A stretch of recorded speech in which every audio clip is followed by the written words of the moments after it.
Hello. I should know by now to clear my throat before I start talking because it happens every single time. I get that from my mom. We have to clear our throats multiple times. Just a lot of phlegm, I guess. Anyway, before we get into other things, here it comes.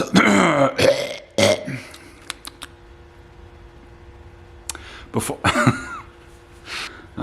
so this is just a brake pressure sensor. It's coming out of my forehead to help you get focus. It senses pressure and it triggers the switch, which allows electricity to go from this side to that side. Without the pressure, it stops. So we put 12 volts on this side. When you hit the brakes, this switch says, oh, flip or close this switch. So it closes and it lets that electricity go through. It's brilliant, right? What I do is run 2 wires to it and then that wire back to the lights. I don't think I'll need a relay. I don't think we'll worry about that we'll just put it on a fuse, probably a 10 amp fuse or something smallish, because all we got to do is run 4 brake lights. And that will then terminate over here on the right front, and off we go. Unfortunately, I got to do some actual real work today, so I'm changing tires on this beautiful Ford Edge that could be yours. Anyway, I heard of a little challenge that we're going to try here. But before we go over there, have any of you heard of a thing called nut sacks? When you take off your nuts on any car that's on your lift, if you're like me, you arrange them on the lift arm, and inevitably they get knocked over and they end up on the ground. So I heard somewhere a guy like made this thing, or maybe he just pitched it somewhere, called nut sacks, where you put your nuts. Well, thanks to O'Reilly, I have my own nut sacks now, just magnetic. Pretty slick. I'm pretty excited about it. Because for the last 8 years, whatever it's been that I've had this lift, I basically always just sit there and drop my nuts all over the place. Anyway, I follow another YouTuber, and he said that back when he used to do work at a tire shop, they were expected to change a tire in 60 seconds, and that doesn't include breaking the bead, which, as you can see, I've already broken the bead and it's on the machine. So we're going to try the old 60-second challenge. Warning, I'm very low on lube, so this could be interesting. And these tires are not directional, so don't worry about that. Anyway, I'll try, if I'm smart enough, I'll try to put a timer up somewhere on the screen or something, or I don't know, we'll figure it out. Anyway, ready to go.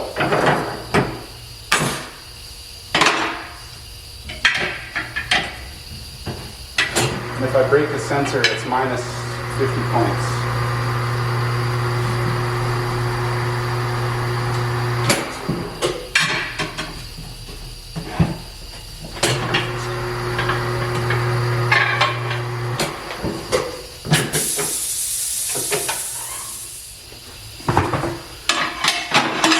Will he make it? He needs lube. He's got it lubed. I can't imagine doing this all day, every day. Being in this big of a hurry. I need my extra foot.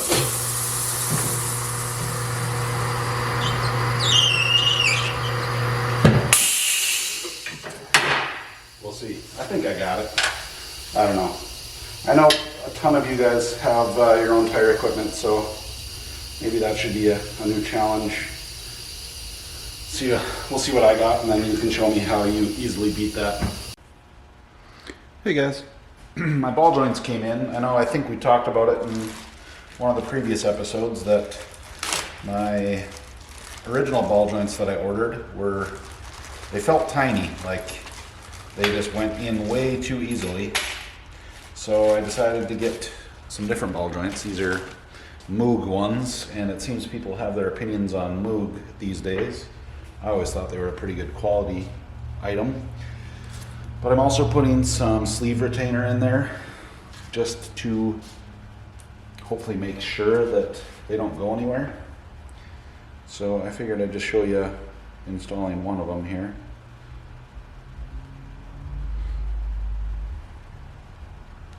So I'm just putting some sleeve retainer along both the ball joint and the hole here, control arm.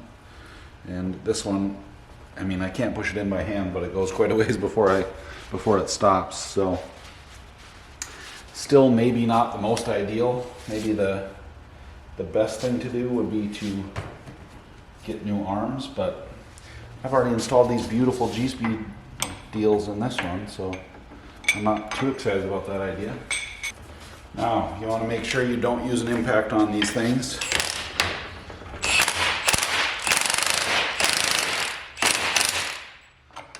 See, even that one went in really easily, but it's gonna hopefully be okay.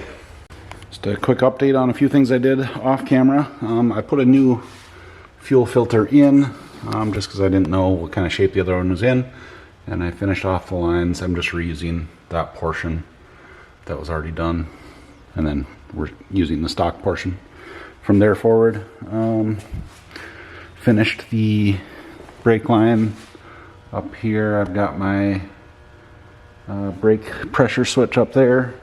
We got some tubing bent up here to run to protect the tank and the ABS over here. So we'll run that tubing basically all the way out to the fender and then back in. So when some jerk racing next to me decides to put his wheel right there, we'll have some protection for that stuff. So maybe I'll even put spikes on it, teach them a lesson.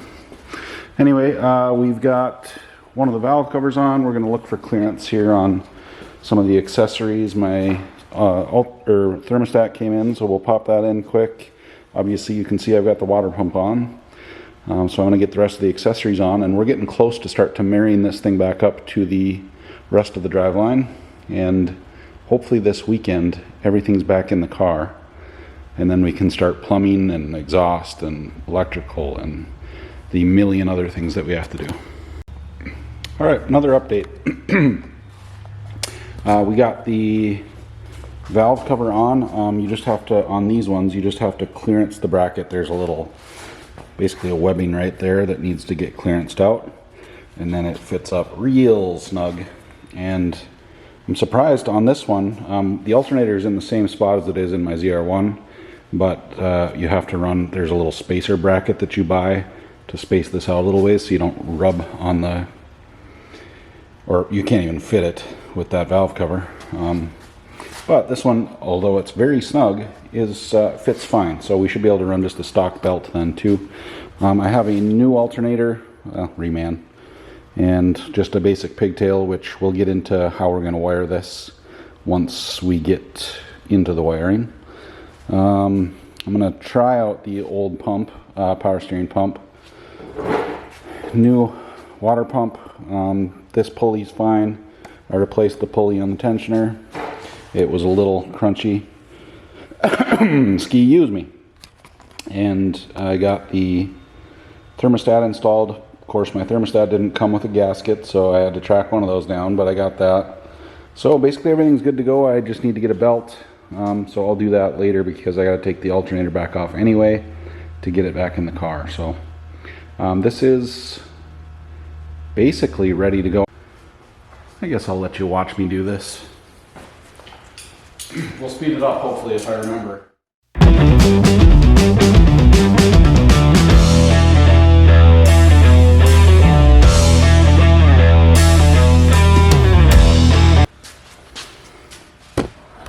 So if you know me, you know I'm a bit of a clutch freak. So I've gone all over the place with clutches. I've tried a lot of different stuff. And one thing I've learned is there's really no one size fits all solution. Because in a racing scenario, you're going to give up some streetability, some ease of use, some quietness, a lot of quietness, to have something that's really good on the racetrack, and vice versa. So this is going to be in a race car, so we're doing a race clutch, and you're about to see it. This here is a beautiful Quartermaster. This one is their 7 1/4 inch. You can see it's not, I mean, it's smaller than my hand. So that combined with its lightweight and the fact that you use a flex plate instead of a big heavy flywheel, this with the flex plate only weighs 19 pounds. And this is a twin clutch, and it's rated for, I think it's still over 1,000 foot-pounds. I don't remember the number, but it's way more than we need for holding power. But the advantage with this one is it's super light, so revs fast. You can downshift easy. It's easier on the transmission, not just downshift, upshift too, but easier on the transmission, faster shifts, and lower inertia. So it robs less power. There's a million racing advantages to it, and there's basically one disadvantage, 2 of them: noise and ease of use. Like just street driving this, you'd hate it. So don't buy one of these for your street car. But they do make street options, and Quartermaster makes great stuff. We're back. I've cleaned up the surfaces and I've cleaned up those bolts. So now we will get our flex plate and our flywheel situated. And with this one, you got to have these bolts in there before you put it on, or you'll be taking it back off again.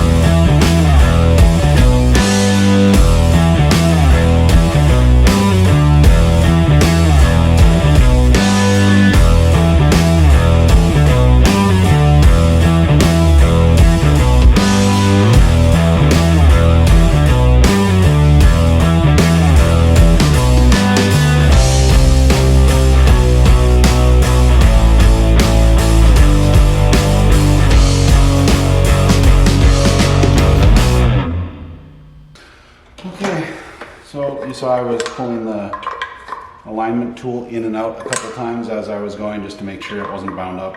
When I first started, it must have been just a little off to the side because it was a little bound up. Obviously it's not now, so like butter. So we can take that out, put it somewhere else. And now we're going to put the bell housing on so that we can get a measurement on our clearance to the throwout bearing. Uno momento. All right, as you can see, I've got the bell housing on. I spent some time cleaning the surfaces. Believe it or not, I actually cleaned the bell housing, even though it still looks like garbage. Got that bolted up, and then I've got the torque tube over here. Let me see if you can see what I need you to see. Yeah, so this is a beautiful little piece from Quartermaster. It's called their Tri-Light throwout bearing. Awesome little setup for the Corvettes. And it helps get rid of the garbage that you get in a stock car. So we've got this set in place, and now it's time to measure our clearance here on the throwout bearing. So some might call it an air gap, and we'll call it that too, I guess. So anyway, what you're going to do is you're going to take some kind of flat edge, and you're going to want to set it on the leading edge, the most protruding edge of this bearing, and push it down so it stays nice and flat. And then take your caliper, which you've zeroed, take your caliper and run it from the flat surface down to the mating surface of the torque tube, and you get a number, 2.762. There's a couple ways you can do this. You can either remember that or zero it. And so I just zeroed it, and now we're going to go over here and we're going to do the same thing over here. Keep the same thing, because if you're using the same thickness here, it doesn't matter. You don't have to like subtract the thickness of this. You're using it on either one. And now you take this and you go from the leading, or this edge here, down to the fingers, where you can, well, on this one that's used, you can see where that throwout bearing rides on the fingers. And there you have a number. and it is 0.174, which I think is right on the money for this one.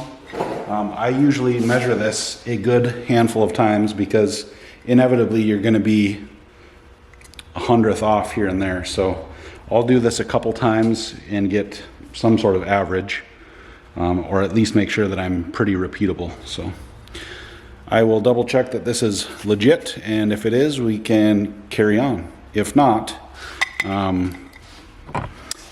Quartermaster, where are we? Quartermaster makes different bearings here that are different lengths.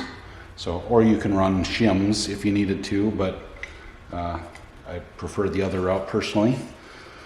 So that's that, really. Probably don't need to show you me doing it 5 times. Guys, take care of your memories.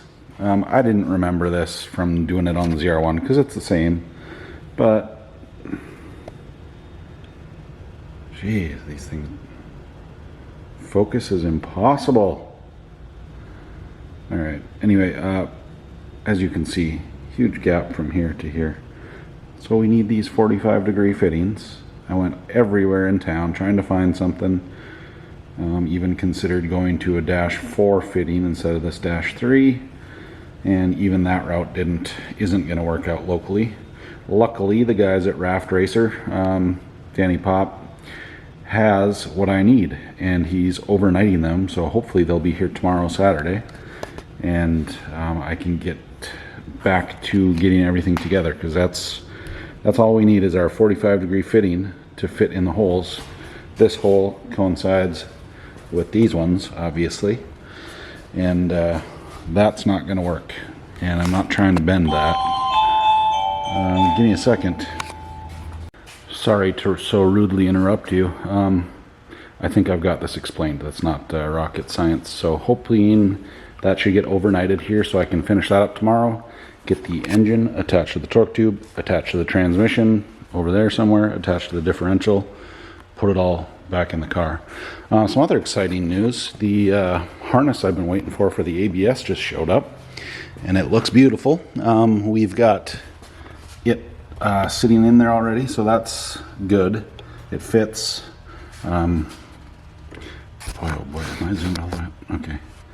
So you can see I've got my sensor, pressure sensor is there, hooked up. I've got my left front wheel speed sensor.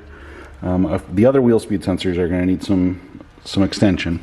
I'm running my right front here. It's going to go all zip tied up to that brake line. It'll basically end about there, so I need to get probably another 4 or 5 feet to run that down to the right front, and then these rears aren't long enough to get quite to the back yet, so I'll have to get some extensions there, and then we've just got other handful of wires to run, and the ABS should be all done.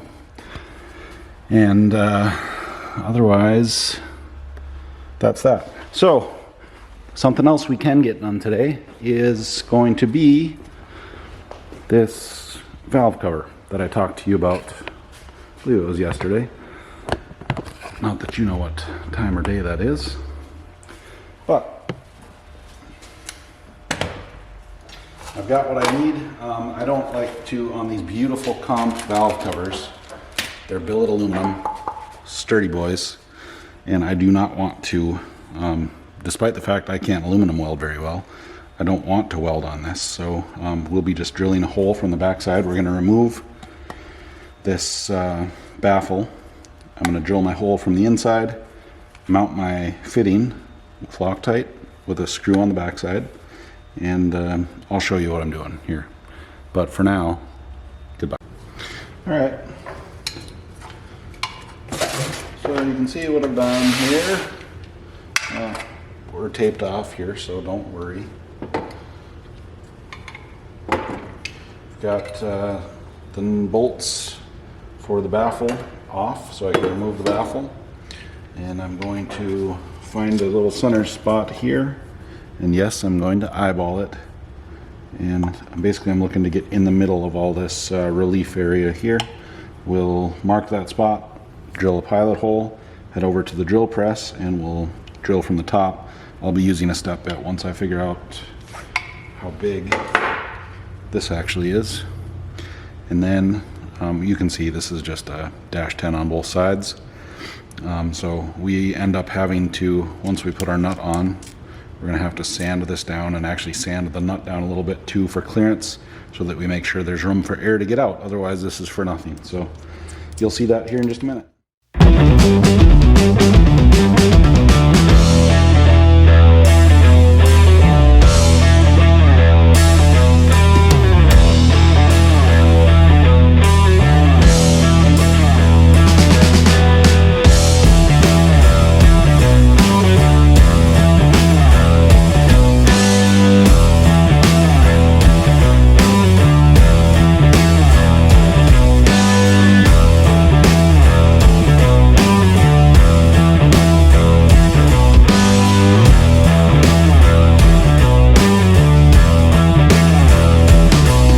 So, I'll give you a final reveal here in just a second, but -10, we've now got a hole.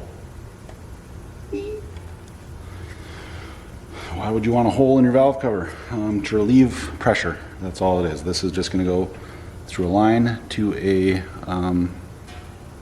one of those fancy ARE catch cans I've got. So that's what it's for. We'll have one more vent line on the dry sump tank itself, but I think the two of those combined should be plenty good.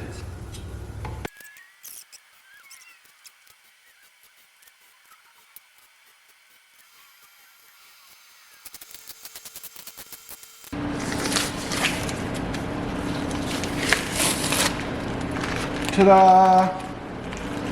She's on. So let's put this on the engine, shall we? Shall we?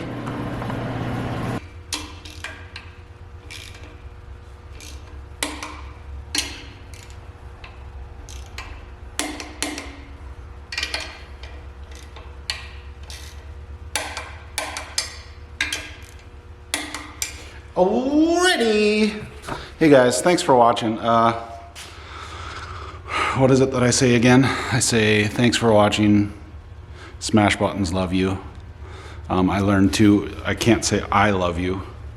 I just say love you. That's less invasive, because some of you, I found out, are not comfortable with me saying love you at the end, but it's true.